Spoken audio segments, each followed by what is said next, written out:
Hey guys, welcome back to the show. Thank you so much for all your support, the likes, the subs, and all those amazing things. It really does mean the world to me. So thank you. Today, I want to talk about AI, freedom, and privacy. But this one is from a slightly different angle, one that most people aren't connecting the dots with. I want to talk about Bitcoin. Now, before you click away, this isn't a crypto video. I'm not going to tell you to buy anything. What I want to do is show you why Bitcoin matters for a reason most people completely miss, and why that reason is directly connected to everything we've been discussing in the series. Now, most people think Bitcoin is about money. It is, and it isn't.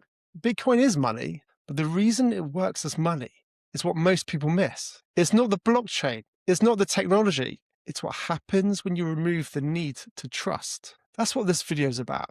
Not price, not speculation, not number go up, but a structural breakthrough that changed how we think about coordination and why it matters far beyond money. So let's start with a question most people never ask. Why did money require banks in the first place? Before Bitcoin, if you wanted to hold or transfer value at any meaningful scale, you needed what's called an intermediary. Banks, payment processors, clearinghouses, not because these were nice to have, but because trust doesn't scale. If I hand you a gold coin in person, you can verify it yourself, weigh it, bite it, check it, shove up your bum. But if I want to send value to someone I've never met, in a country I've never visited, through systems I can't see, I need someone in the middle to say, this is real, this is valid, this went through. That's what the trust layer is. And for most of history, that trust layer was the financial system. But here's the problem. Whoever sits in the middle gains power.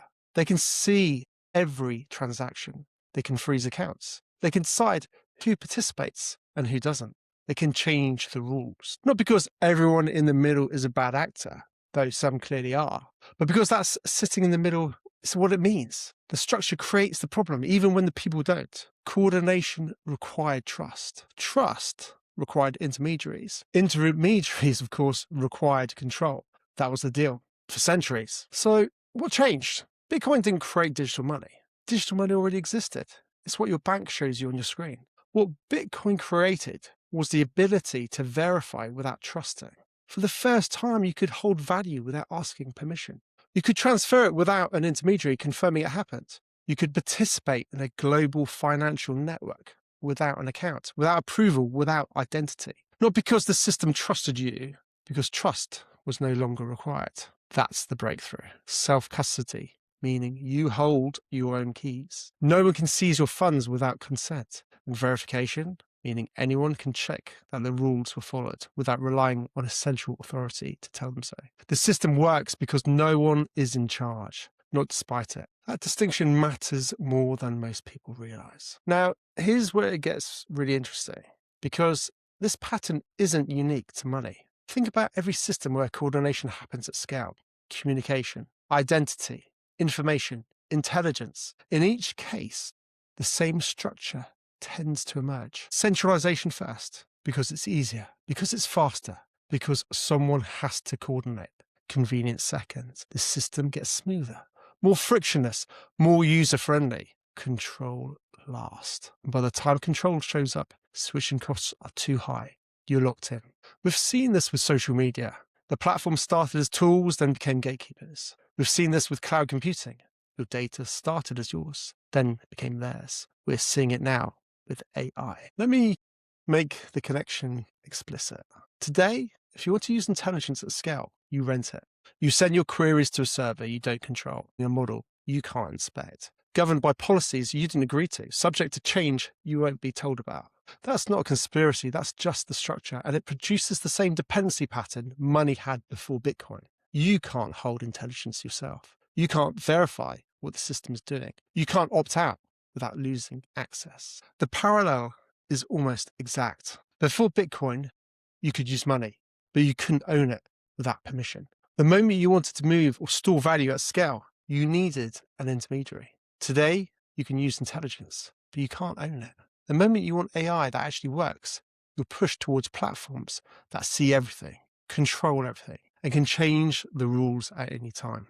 You're renting cognition from systems whose incentives are not yours. But here's why I'm optimistic. Bitcoin proved something that most people thought was impossible. You can coordinate at global scale without centralized control, not by asking intermediaries to be nicer, not by regulating them to behave, but by removing the need for them entirely. Self-custody plus verification. That combination changed money, and it's starting to change everything else. The lesson isn't buy Bitcoin. The lesson is systems that require trust at scale are vulnerable.